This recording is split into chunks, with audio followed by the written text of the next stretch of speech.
नमस्ते दोस्तों, lockdown smile study programme में आप सबका स्वागत है। आज हम अध्ययन करेंगे कक्षा 12 के भूगोल विषय के चैप्टर नंबर 11 का। 10 चैप्टर का अध्ययन कर चुके हैं। 11वां चैप्टर है विश्व अंतर्राष्ट्रीय व्यापार। आइए करते हैं अध्ययन पाठ्य पुस्तक के प्रश्नों के बारे में। पहला प्रश्न है बहुचयनात्मक प्रश्न।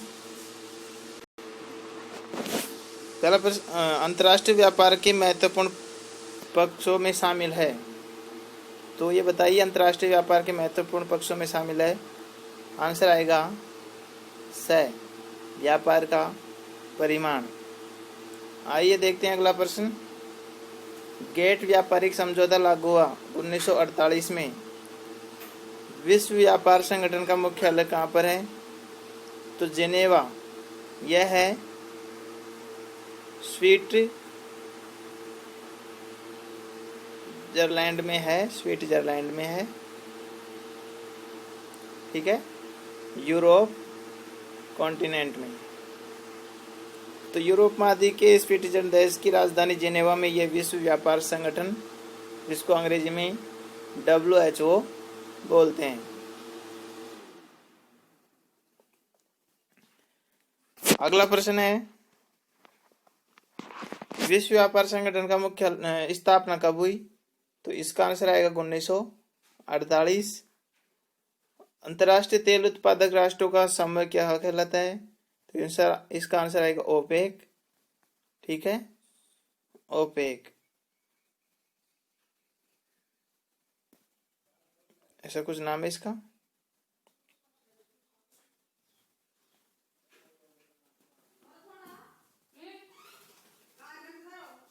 ओपेक अंतर्राष्ट्रीय तेल उत्पादक राष्ट्रों का समूह है। अगला प्रश्न है, इसका आंसर ओपेक रिपीट हो चुका है। आसियान का मुख्यालय कहाँ पर है? तो आसियान का मुख्यालय जकार्ता।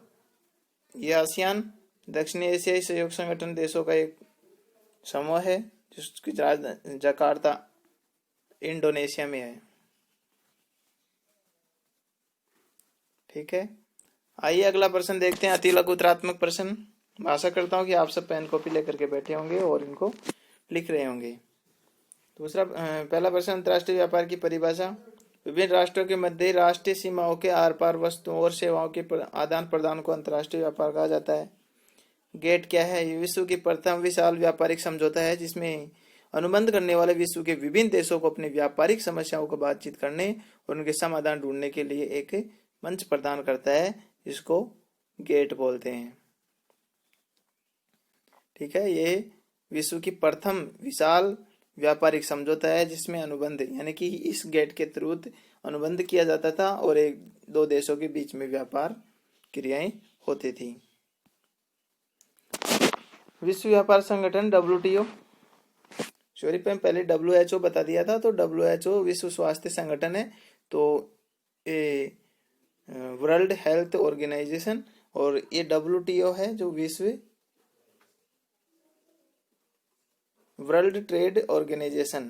ट्रेड को कहते हैं व्यापार, तो इसको WTO कहते हैं। इसकी स्थापना हुई थी 15 अप्रैल 1994 में।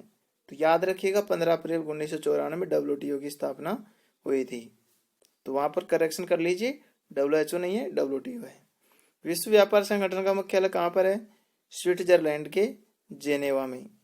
अभी मैं बताया था स्विट्जरलैंड के जेनेवा में है। आसियान के 2 सदस्य देशों के नाम बताइए। तो एक तो इंडोनेशिया, जहाँ पर जकार्ता में इसका केंद्र स्थित है, और उसके नजदीकी देश मलेशिया में। अब लघुतरात्मक प्रश्न। पहला प्रश्न देखिए, अंतर्राष्ट्रीय व्यापार के इतिहास पर टिप्पणी कीजिए। प्राचीन भारत में परिवहन साधनों के अभाव के कारण व्यापार के केवल स्थानीय बाजारों के सीमित था, लेकिन कुछ धनी और संपन्न लोगों के आभूषणों और महंगे परिधानों के खरीदे जाने के परिणाम स्वरूप इन वस्तुओं अंतर्राष्ट्रीय व्यापार प्रारंभ हुआ। रोमन को चीन से जोड़ने वाले लगभग 6000 किलोमीटर लंबे प्राचीन रेशम मार्ग, जो रोम देश है, जिसको इटली भी बोलते हैं, रोम को, इटली से और चाइना तक, चीन तक एक मार्ग था, जिस मार्ग को क्या बोलते थे? रेशम मार्ग बोला जाता था, जहाँ से रेशम का आयात निर्यात किया जाता था। चीन में रेशम कीट पाले जाते थे और रेशम को इटली तक पहुंचाया जाता था। तो आगे दे रखा है कि माध्यम से चीन, भारत और ईरान मध्य एशियाई देशों के मध्य रेशम और बहुमूल्य धातुओं, मसालों, अन्य महंगे पदार्थों का 12 से 13वीं शताब्दी के रोमन साम्राज्य के विघटन के बाद समुद्री युद्धपोतों के विकास में यूरोप और एशिया के मध्य व्यापार को बढ़ावा प्रदान किया और 15वीं शताब्दी के यूरोपीय उपनिवेश के प्रारंभ होने के बाद विदेशी वस्तुओं का व्यापार शुरू हुआ। 19वीं शताब्दी के उत्तरार्ध में विश्व के अधिकांश अंतर्राष्ट्रीय व्यापार विश्व की औद्योगिक राष्ट्रों के मध्य होने लगा और द्वितीय विश्व युद्ध के बाद विश्व स्तर पर व्यापारिक शुल्क घटाने के उद्देश्य से गेट व्यापार शुल्क हेतु समझौता, जिसको गेट बताया था, व्यापार और शुल्क हेतु एक सामान्य समझौता था नामक समझौता एक जनवरी 1948 से लागू हुआ। तो ये लागू हुआ, गेट कब लागू हुआ?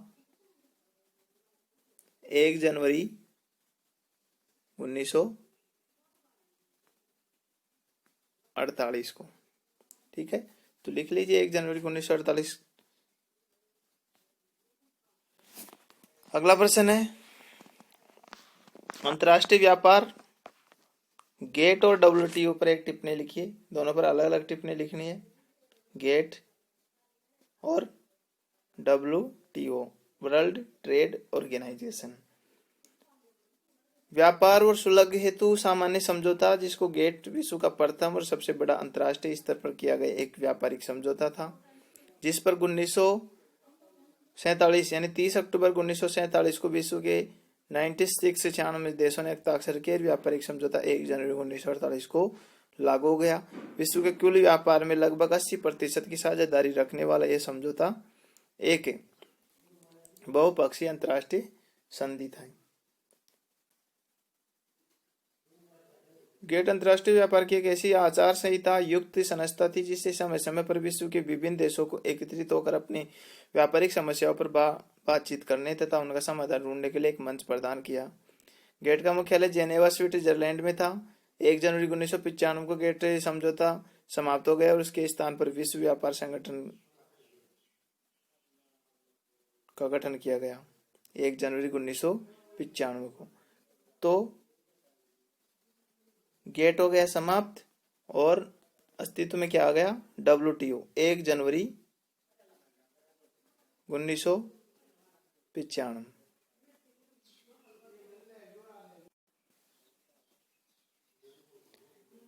अब है डब्ल्यूटीओ, इससे पहले तो पढ़े थे गेट। 1 जनवरी 1995 को गेट समाप्त हो गया और उनके स्थान पर कौन अस्तित्व में आ गया? विश्व व्यापार संगठन। अंतर्राष्ट्रीय संगठन में कार्य करना प्रारंभ कर दिया। विश्व व्यापार संगठन उदारीकरण, वैश्वीकरण और निजीकरण की एक अंतर्राष्ट्रीय कार्य योजना है जिसके सभी सदस्य देशों को निर्धारित व्यापार संबंधी नियमों का अनुपालन करना होता है। और 19 दिसंबर 2015 को विश्व व्यापार संगठन के लगभग 164 सदस्य देश हो गए हैं और भारत भी इसमें शामिल हो गया है। इस संगठन के सदस्य देशों में विकसित और विकासशील देश दोनों वर्गों के देश शामिल हैं और विश्व के कुल अंतर्राष्ट्रीय व्यापार का अधिकांश भाग इन्हीं देशों के मध्य संपन्न होता है। यानी जितने भी व्यापारिक देश हैं वो सारे इसी में शामिल हो गए हैं और लगभग 164 देश वर्तमान में इसमें शामिल हैं और जिसमें भारत भी शामिल हो गया है।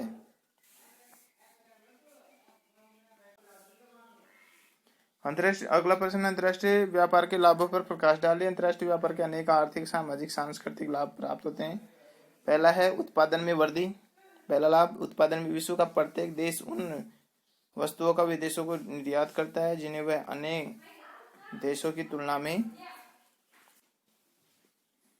लागत पर तैयार होता है।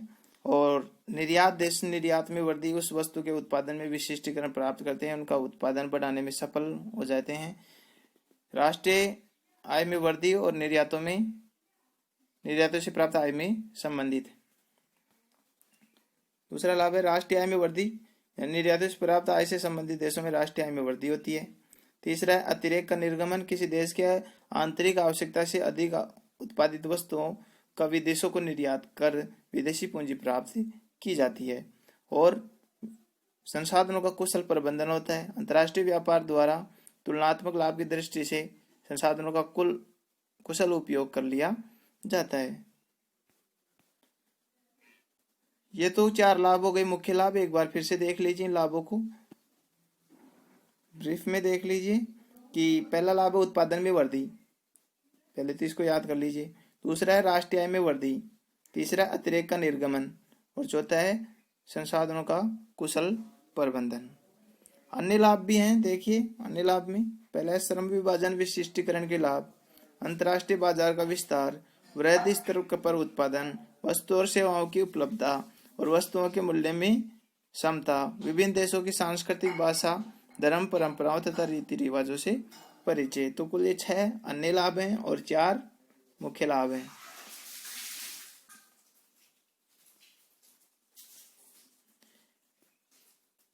अब विदेशी व्यापार क्या है समझाइए। विदेशी व्यापार अंतर्राष्ट्रीय व्यापार वह व्यापार है जो 2 या 2 से अधिक देशों के मध्य संपन्न होता है, या तो 2 देश हों या 2 से अधिक देश हों। अंतर्राष्ट्रीय व्यापार विभिन्न राष्ट्रों के मध्य राष्ट्रीय सीमाओं के आर पार वस्तुओं और सेवाओं के आदान प्रदान को करते हैं। किसी राष्ट्र को व्यापार करने की आवश्यकता प्रमुख रूप से उन वस्तुओं को प्राप्त करने के लिए बढ़ती है जिन्हें या तो वे राष्ट्र स्वयं उत्पादित नहीं कर सकते या वह अन्य देश से अपेक्षाकृत कम मूल्य पर प्राप्त कर सकते हैं। तो या तो किसी देश में कोई वस्तु उत्पादन ही नहीं हो तब आयात करते हैं, या फिर यहाँ पर बहुत महंगी मिलती है और अन्य देश से लाए तो सस्ती पड़ती है तो या उसको आयात करते हैं। तो ये 2 प्रकार की वस्तुएं हो गई, ठीक है। पहली तो वे वस्तुएं जो कुछ देश में उत्पादन होती नहीं है, दूसरी वे जो उत्पादन होती हैं लेकिन महंगी होती है और अन्य देश से लाए तो सस्ती होती हैं। अगला प्रश्न है,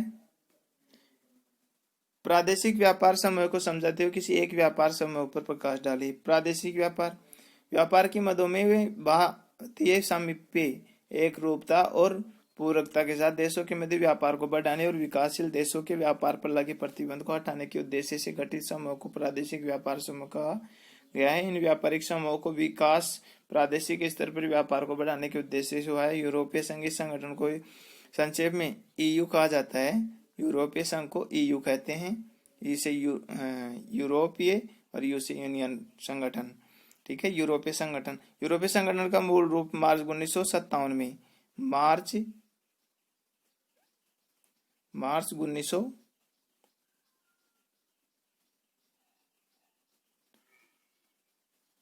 1957 में अस्तित्व में आया और यूरोप के 6 देश इटली, फ्रांस, जर्मनी, बेल्जियम और नीदरलैंड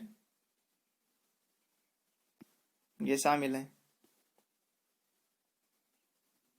एक बार फिर से देखिए, Italy, France, Germany, Belgium, Netherland और लग्जमबर्ग को मिलाकर EEC के रूप में किया गया है, ठीक है, यूरोपीय संगठन के अंतर्गत। बाद में व्यापारिक समूह में Austria, Belgium, Denmark, Finland, Ireland, Portugal, Spain और स्वीडन, ब्रिटेन नामक यूरोपीय राष्ट्र की 1992 में सम्मिलित हो गए। लेकिन अब ब्रेक्जिट हो चुका है। ब्रेक्जिट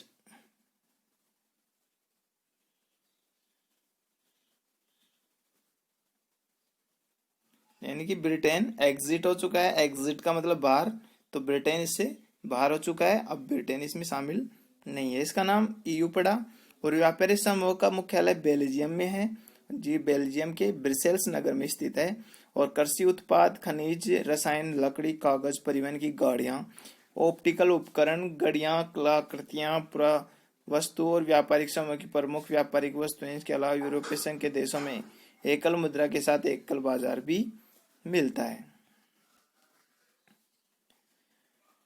अब आते हैं निबंधात्मक प्रश्न, देखते हैं। पहला निबंधात्मक प्रश्न जो आपके सामने स्क्रीन पर है, प्रश्न है अंतर्राष्ट्रीय व्यापार को समझाते हुए लाभ हानियों का वर्णन कीजिए। अंतर्राष्ट्रीय व्यापार के आश्रय। अंतर्राष्ट्रीय व्यापार एक व्यापार है जो 2 या 2 से अधिक देशों के मध्य संपन्न होता है। राष्ट्रों को व्यापार करने की आवश्यकता उन वस्तुओं को प्राप्त करने के लिए होती है जिन्हें या तो वे देश स्वयं उत्पादित नहीं कर पाते हैं या जिन्हें वे अन्य देश से कम मूल्य पर खरीद सकते हैं। तो इस लाइन को अवश्य याद रखिए। दो ही वस्तुओं का आयात निर्यात होता है। अंतर्राष्ट्रीय व्यापार के अंतर्गत मुख्य लाभ आगे दे रखे हैं।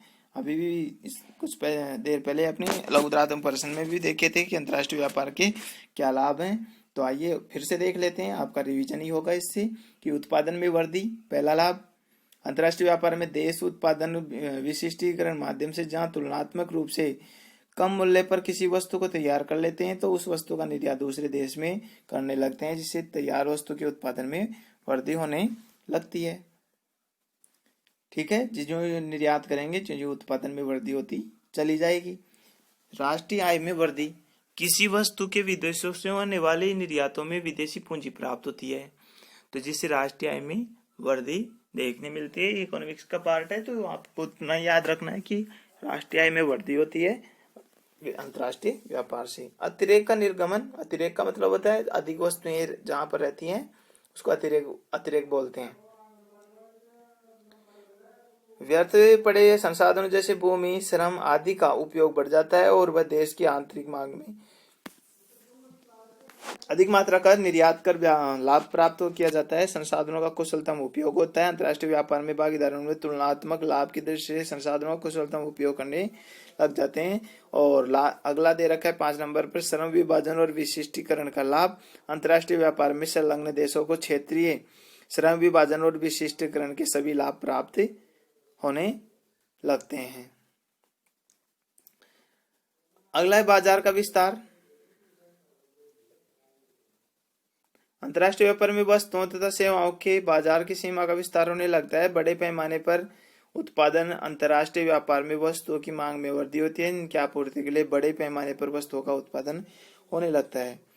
वस्तुओं और सेवाओं की उपलब्धता, अंतर्राष्ट्रीय व्यापार बढ़ने पर उन्हें वस्तुओं और सेवाओं की उपलब्धता होने लगती है और देश के उपलब्ध नहीं होते हैं। वस्तुओं के मूल्यों में समता, और अंतर्राष्ट्रीय व्यापार के कारण अंतर्राष्ट्रीय स्तर पर वस्तुओं के मूल्य में समता होने की प्रवृत्ति लगती है, यानी कि मूल्य समान रहते हैं। किसी भी देश में जाओ मूल्य समान ही मिलेंगे, तो ये अंतर्राष्ट्रीय व्यापार का ही देन है।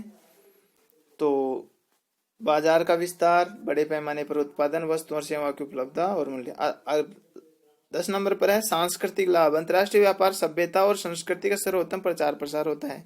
अंतर्राष्ट्रीय व्यापार विभिन्न देशों में सांस्कृतिक, भाषा, धर्म, परंपरा और रीति रिवाज एक दूसरे से परिचित होते हैं और संस्कृति का एक दूसरे की तरफ फैलाव होता है। एक देश से दूसरे देश की तरफ चली जाती है और संस्कृति का प्रचार प्रसार होता है।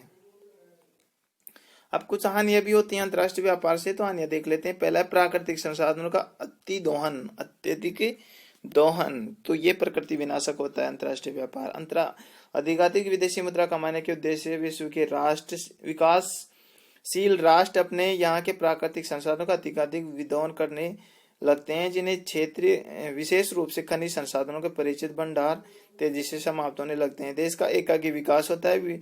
विदेश व्यापार के अंतर्गत प्रत्येक देश यहाँ विशेष रूप से वस्तुओं के उत्पादन पर बल देने लगता है, जिससे यह अन्य देशों के तुलना में न्यूनतम लागत पर तैयार कर सकता है, जिससे देश में संतुलित विकास न हो करके केवल कुछ ही उद्योगों का विकास हो पाता है। इस प्रकार के एकाकी विकास के देश के अनेक संसाधनों का उपयोग नहीं हो पाता है। तो ये देश का एकाकी विकास करने में भी सहायक है कि एक ही प्रकार से विकास हो पाता है, क्योंकि वस्तुओं के उत्पादन पर विशेष वस्तुओं के उत्पादन पर बल देता है और न्यूनतम लागत पर तैयार करने की कोशिश करता है, संतुलित विकास नहीं कर पाता है। तो पहली हानि हो गई प्राकृतिक संसाधनों का अत्यधिक दोहन, दूसरा है देश का एकाकी विकास, और तीसरी हानि है विदेशी निर्भरता। अंतर्राष्ट्रीय व्यापार के देशों की एक दूसरे पर निर्भरता बढ़ जाती है और किसी आपातकाल में आयात निर्यात में बाधित होने पर देश में भारी आर्थिक संकट उत्पन्न होने लगता है। चौथा है विदेशी प्रतिस्पर्धा का प्रतिकूल प्रभाव। अपेक्षाकृत सस्ती वस्तुओं के विदेशों से आयात होने पर देश के अनेक उद्योगों बंद होने के कगार पर आ जाते हैं, बहुत सारे उद्योग। और पांचवा राजनीतिक दस्ता। अंतर्राष्ट्रीय व्यापार के माध्यम से अनेक संपन्न विदेशी पूंजी और शासक कमजोर देशों के प्राकृतिक संसाधनों पर अध्यापित करने लगते हैं, जिन्हें देश की स्वतंत्रता बड़े खतरे के अंतर्गत लगती है, स्वतंत्रता खतरे में पड़ जाती है। और वर्तमान विश्व में अनेक देशों में वैश्विकरण द्वारा नव उपनिवेशवाद का विस्तार होने लगता है। तो ये राजनीतिक दबाव भी होता है, क्योंकि अगर कोई देश अपने हथियार बढ़ाता है या युद्ध की स्थिति में होता है तो उससे जो अंतर्राष्ट्रीय व्यापार के जो समझौते हैं उनको वापस ले लेते हैं, तो वो देश से उन वस्तुओं का भाव की ग्रसित होकर के राजनीतिक रूप से दबाव में आ जाता है। विदेशी प्रतिस्पर्धा का प्रतिकूल प्रभाव पड़ता है कि कई देश सस्ती वस्तुओं का विदेशों में आयात होता है, तो देश में अनेक उद्योग बंद हो जाएंगे जो महंगी बेचते हैं वो, और विदेशी निर्भरता रहती है, आपातकाल में आयात निर्यात बाधित होते हैं, आर्थिक संकट उत्पन्न हो सकता है। तो ये भी हानि है इसकी, तो इनको याद रख लीजिए। अब दूसरा प्रश्न आता है, विश्व व्यापार संगठन के क्रियाशील होने से भारत में विदेशी व्यापार पर पड़ने वाले प्रभाव, यानी कि जो WTO के क्रियाशील होने से भारत के विदेशी व्यापार पर क्या क्या प्रभाव पड़े हैं। यानी जब जब जब WTO अस्तित्व में आया है गेट के बाद 1 जनवरी 1995 को, तो उसके बाद भारत के क्या क्या प्रभाव पड़े हैं। तो देखते हैं, विश्व व्यापार संगठन 1 जनवरी 1995 में प्रभावी और विश्व व्यापार संगठन के क्रियाशील होने से भारत के विदेशी व्यापार पर निम्नलिखित प्रभाव पड़े हैं। भारत के वाणिज्यिक उद्योग मंत्रालय 18 जनवरी 2016 से निर्यात में आंकड़े निम्नलिखित प्रकार है। देखिए, पहला है, भारत का विदेशी व्यापार पर भारी मंदी का शिकार बना है, यानी कि भारत जो WTO के माध्यम से व्यापार करता है तो मंदी के शिकार हुआ है। अप्रैल से दिसंबर 2015 के दौरान वैश्विक मांग में गिरावट की स्थिति के बने रहने के कारण भारत के निर्यातों और आयातों दोनों पर ऋणात्मक वृद्धि हुई है। यानी कि जो गिरावट की स्थिति आई है वैश्विक मांग में, तो मांग ही नहीं होगी तो न तो आपूर्ति हो पाएगी, नहीं निर्यात हो पाएगा, नहीं आयात हो पाएगा, तो गिरावट हुई है। डॉलर मूल्य के स्थान पर रुपए में ऋणात्मक वृद्धि, तो ये अंतर्राष्ट्रीय व्यापार में मंदी की स्थिति के कारण डॉलर तो बढ़ा है और रुपए गिरा है, यानी कि डॉलर के मुकाबले रुपए सस्ते हुए हैं, डॉलर महंगी हुई है। तेल तथा गैर तेल दोनों आयातों में कमी दर्ज की कि अंतर्राष्ट्रीय व्यापार में खनिज तेल की कमी कीमतों में हुई गिरावट के कारण देश में तेल आयात बिल में 2015-16 के दौरान 9 महीनों की अवधि में कितना 41.6% की कमी दर्ज की गई है। 2015, इसको 15-16 कर लीजिए, 2015-16 में 9 महीने में अप्रैल से दिसंबर की बात कर रहे हैं, स्थिति में देश में व्यापार घाटे में कमी आई है, तो व्यापार घाटे में भी कमी आई है 2015-16 के 9 महीनों में अप्रैल से दिसंबर। यानी इस गैर तेल आयात 235 अरब डॉलर से घट करके कितना आ गया, 227 अरब डॉलर हो गया। तो 2015-16 के आंकड़े हैं ये, देखिए 2014-15 और 15-16 के आंकड़े कुछ इस प्रकार दे रखे हैं। निर्यात 239.93 और 2015 में 15-16 में कितने थे, 196.60, यानी कि माइनस कितने हुए, 18.06 माइनस हुए हैं। आयात कितने थे 2014-15 में, 351.61 और निर्यात कितने हुए, 295.81 और माइनस कितने हुए, 15.87 माइनस हो गया, यानी कि ऋणात्मक रहा है, दोनों ही ऋणात्मक रहे हैं। शेष व्यापार कितना रहा 2014-15 में, 111.68 और 2015 में कितना रहा, 99.21। अब मूल्य के रूप में देखें तो मूल्य के रूप में देख लीजिए, करोड़ों में है, तो ये है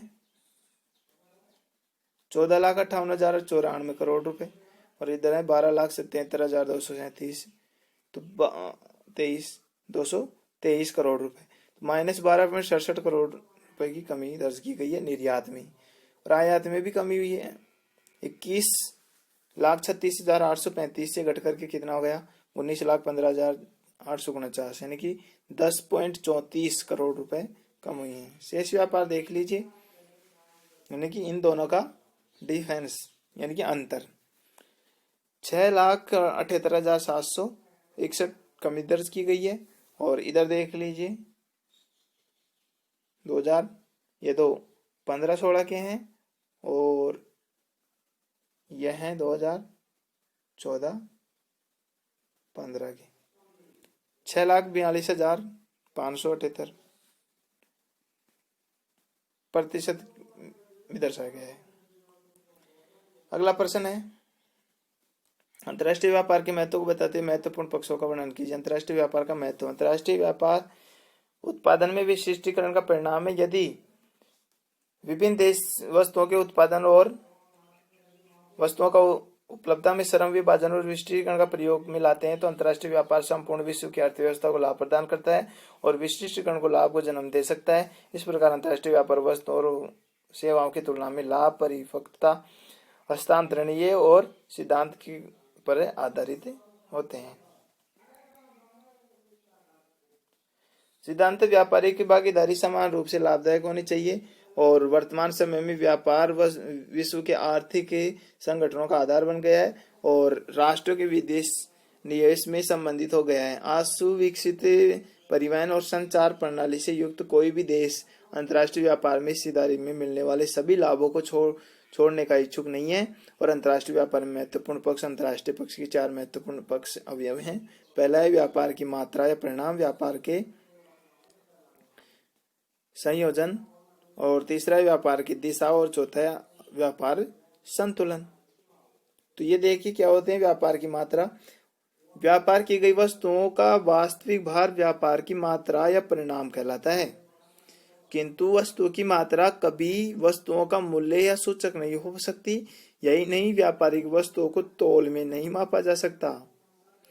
यही कारण है कि व्यापार की गई वस्तुओं और सेवाओं की मात्रा को उनके मूल्य के रूप में मापा जा सकता है। तो तौल नहीं करते हैं, उनका क्या करते हैं, मूल्य करते हैं वस्तुओं का, और मूल्य के द्वारा ही मापा जाता है। व्यापार की संरचना और संयोजन क्या होता है। 20वीं शताब्दी के विश्व के विभिन्न देशों द्वारा आयोजित तथा निजी निर्यात वस्तुओं और सेवाओं के प्रकार को उल्लेखित परिवर्तन अनुभव किए जाते हैं। 20वीं शताब्दी के प्रारंभ में अंतर्राष्ट्रीय व्यापार में प्राथमिक उत्पादक सर्वाधिक महत्वपूर्ण थे। बाद में यह स्थान विनिर्मित वस्तुओं में ले लिया, यानी कि बाद में यह स्थान किसने ले लिया, विनिर्मित वस्तुओं में। प्राथमिक उत्पादों को छोड़ करके विनिर्मित वस्तु ने ले लिया।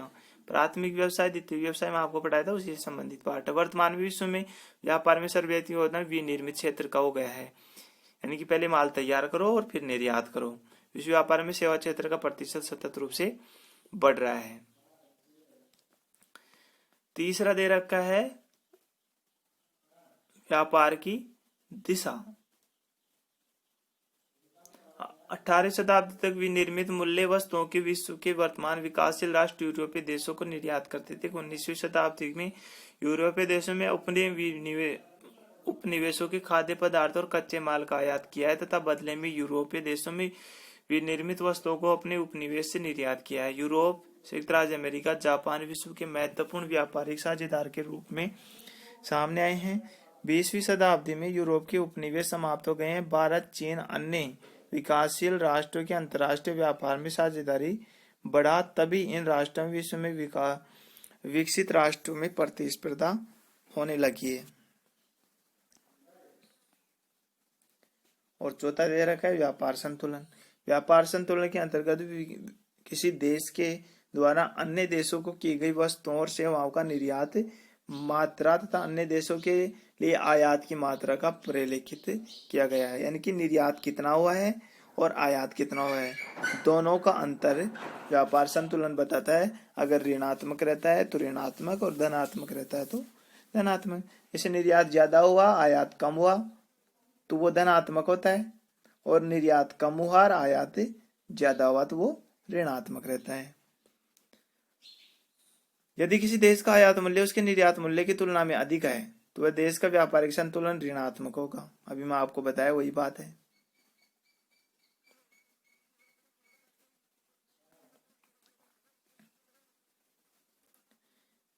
कि ऋणात्मक कब होता है, जब निर्यात मूल्य अधिक और आयात मूल्य कम।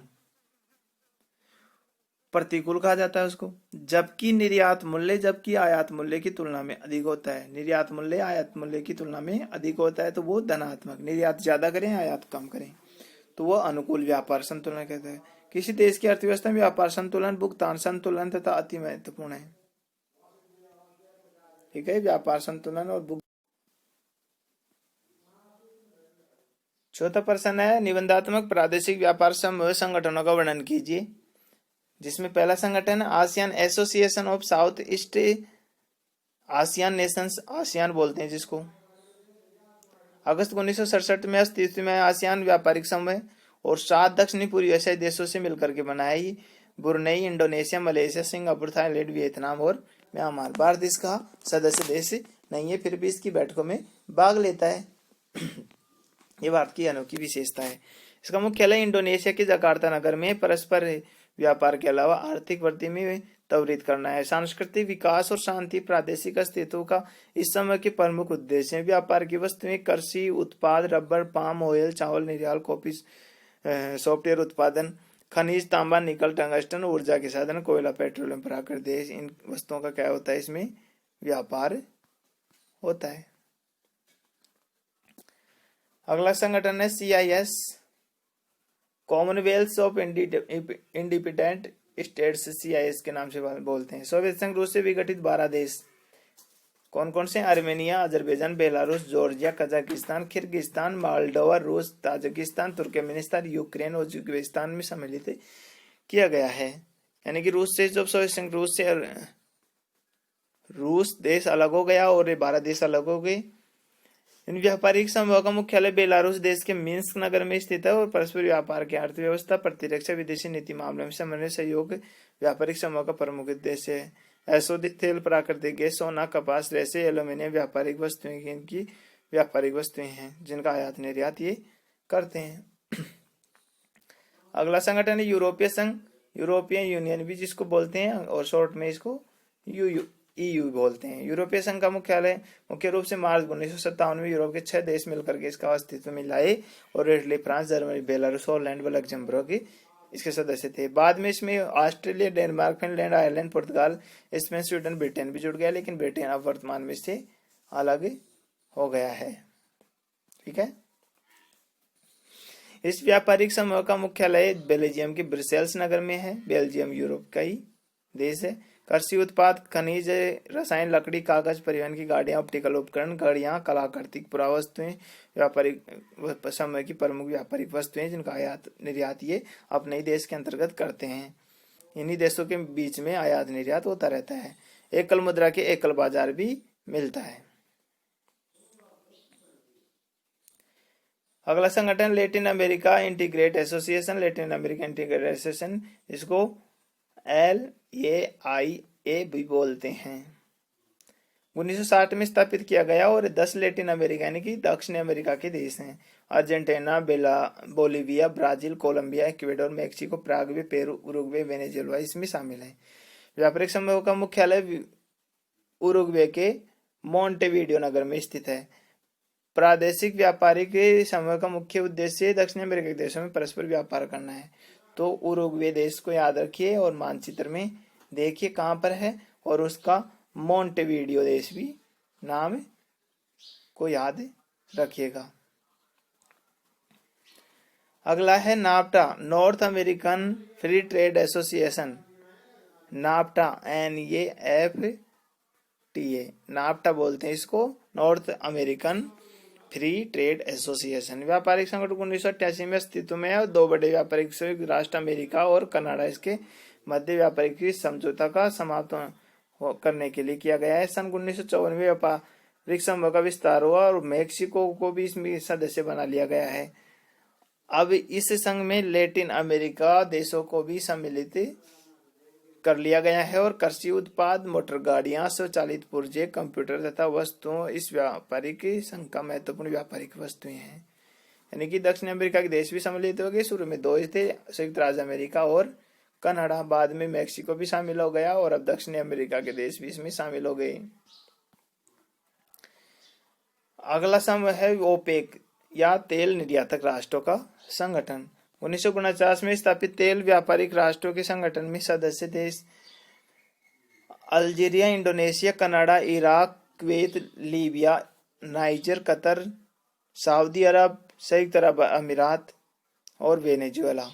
इसको ओपेक बोलते हैं। ये तेल निर्यातक देशों का संगठन है। तेल खनिज के नीतियों का समन्वय करता है, एकीकरण के उद्देश्य से निर्मित करता है। एसोसिएटेड तेल के संगठन का एकमात्र निर्यात करने वाला उत्पाद है। केवल तेल, अशोधित तेल का निर्यात करते हैं जिनको ओपेक बोलते हैं, ऑर्गेनाइजेशन ऑफ पेट्रोलियम एक्सपोर्टिंग तो ये कंट्रीज हैं, कौन सी कंट्रीज हैं? Organization of petroleum export, petroleum का एक्सपोर्ट करने वाली जो देश हैं इसको ओपेक बोलते हैं, और इनका यहाँ पर दे रखा है, इन देशों का नाम याद रख लीजिए। अगला है SAFTA, South Asian free trade agreement, South Asian free trade SAFTA, ठीक है। आइए देखते हैं साफ्टा को, SAFTA, साफ्टा पूरा नाम है south Asian free trade agreement. दक्षिण एशिया के बांग्लादेश, मालदीव, भूटान, नेपाल और भारत, पाकिस्तान, श्रीलंका नामक देशों में इस व्यापारिक संगठन की स्थापना जनवरी 2006 में की गई थी और इस संगठन का प्रमुख उद्देश्य अंतर प्रादेशिक व्यापार को कम करना है, अंतर प्रादेशिक व्यापार को कम करना है। तो आज का लेसन यही होता है समाप्त। पढ़ते रहिए, बार बार रिवीजन करते रहिए, अगर रिवीजन नहीं करोगे तो आप इन प्रश्नों को वापस भूल जाओगे, तो इसलिए बार बार सभी वीडियो को देखते रहिए और लिखते रहिए, याद करते रहिए, घर पर रहिए, सुरक्षित रहिए।